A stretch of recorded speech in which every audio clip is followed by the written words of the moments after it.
Osteoporosis या फिर इसको हम एक तरीके का आर्थराइटिस गठिया भी बोल सकते हैं, जिसकी वजह से काफी दिक्कत होती है। और ये जो प्रॉब्लम है, ऑस्टियोपोरोसिस की जो प्रॉब्लम है, ये फीमेल्स में ज्यादा पाई जाती है मेल्स के हिसाब से, क्योंकि फीमेल में जो एस्ट्रोजन होता है, ये एक हार्मोन का नाम है, इसका लेवल अगर गड़बड़ हो रहा है तब भी ये प्रॉब्लम हो सकती है। इंडिया में अराउंड 50 to 60% जो बुजुर्ग महिलाएं होती है, सबको ऑस्टियोपोरोसिस की प्रॉब्लम होती ही है। इनके अंदर जो जॉइंट्स है उनका स्वेलिंग हो जाती है, और जिसकी वजह से जो बोन्स है वो फ्रेजाइल हो जाती है।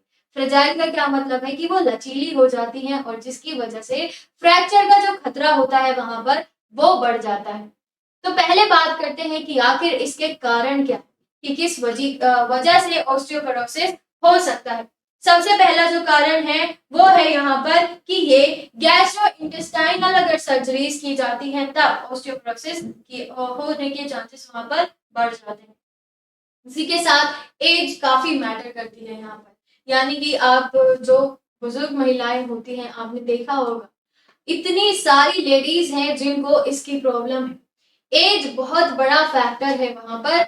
बुजुर्ग महिलाएं यानी कि जिनकी एज 50 से ज्यादा हो चुकी है, ये काफी कॉमन हो जाता है उनके अंदर। इसी के साथ फैमिली हिस्ट्री यानी कि जेनेटिकली भी ये हो सकता है, और लो कैल्शियम इंटेक, बॉडी में बोन्स की ये जो कैल्शियम लेवल होता है वो मेंटेन रहना चाहिए। अगर वो इधर से उधर जा रहा है तो ऑस्टियोपोरोसिस हो सकता है, क्योंकि कैल्शियम एक ऐसी चीज है जो बोन्स को स्ट्रॉन्ग बनाता है। अगर वही नहीं है तो बोन स्ट्रॉन्ग नहीं रहेंगे। इसी के साथ थायराइड की अगर प्रॉब्लम है तब भी ये चीजें हो सकती हैं। और सेक्स हार्मोन जिसको एस्ट्रोजन बोलते हैं, एस्ट्रोजन बोलते हैं, फीमेल की बॉडी के अंदर पाया जाता है, इसकी कमी से भी ये जो ऑस्टियोपोरोसिस है इसका एक कारण बन सकता है। बात करते हैं इसके सिम्टम्स की, कि आखिर इसके सिम्टम क्या है। सबसे पहला, बैक पेन। ये जो स्पाइनल कॉर्ड होती है, वर्टिब्रल कॉलम होती है, इसमें पेन होता है।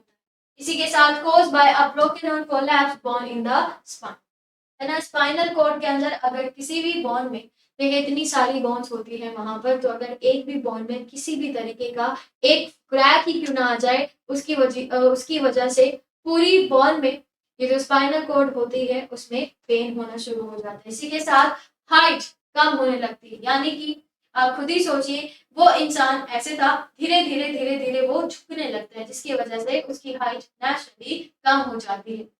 स्टूप्ड पोर्शन वहां पर हो जाता है, कुछ इस तरीके से स्टूप्ड पोर्शन वहां पर देखने के लिए मिलता है। और bone that breaks much more easily than expected, यानी कि वो फ्रेजाइल हो जाती है। फ्रेजाइल का मतलब है लचीली हो जाती है, अगर हल्की सी उस पर चोट लगेगी तो वो टूट जाती है। वो गिरेंगे अगर तो वो जो बोन है वहां पर उसका टूटने का खतरा काफी ज्यादा हो जाता है। अब बात करते हैं इसके ट्रीटमेंट की, किस तरीके से इसको ट्रीट किया जा सकता है। तो देखिए, कैल्शियम और विटामिन डी की जो सप्लीमेंट है वहां पर वो दी जाती है। कैल्शियम बोन को चाहिए, विटामिन बोन को चाहिए ताकि वो स्ट्रॉन्ग रह सके, तो उनके सप्लीमेंट दिए जाते हैं ताकि जो बोन है वो स्ट्रॉन्ग बने, और ये जो फ्रैक्चर का खतरा है इसको कम किया जा सकता है।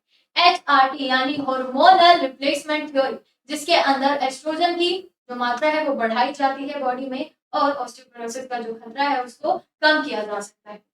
पैराथायरॉयड हार्मोन ट्रीटमेंट, इसका क्या मतलब है। देखिए, पैराथायरॉयड ग्लैंड होता है हमारी बॉडी में, जिसका काम है कैल्शियम लेवल को मेंटेन करके रखना। तो अगर पैराथायरॉयड जो हार्मोन है इसका ट्रीटमेंट दिया जाए तो कैल्शियम अपने आप ही मेंटेन रहेगा, और जब कैल्शियम मेंटेन रहेगा तो जो बोन है वो स्ट्रॉन्ग रहेंगी।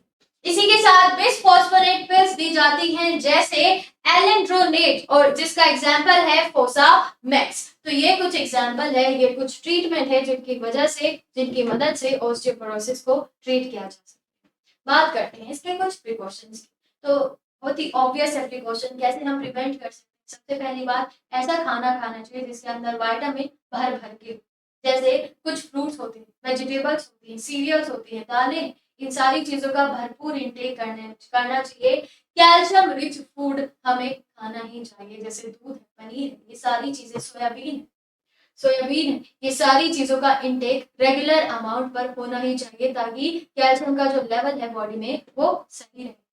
अब्सॉर्ब इनफ विटामिन डी, चाहे वो सनरेज से आपने चाहे वो धूप की मदद से आप ले, चाहे आप सप्लीमेंट की मदद से ले, लेकिन विटामिन डी का जो लेवल है वो भी बॉडी के अंदर मेंटेन रहना चाहिए।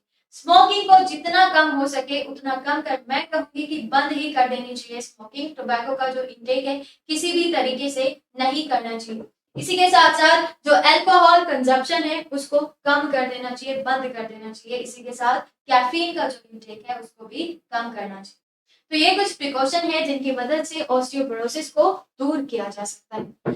चलिए फिर मिलते हैं अगली वीडियो में ऐसी ही अहम जानकारी के साथ। तब तक के लिए अपना ध्यान रखिएगा और thank you very much. Stay tuned with pharmacy India medicine.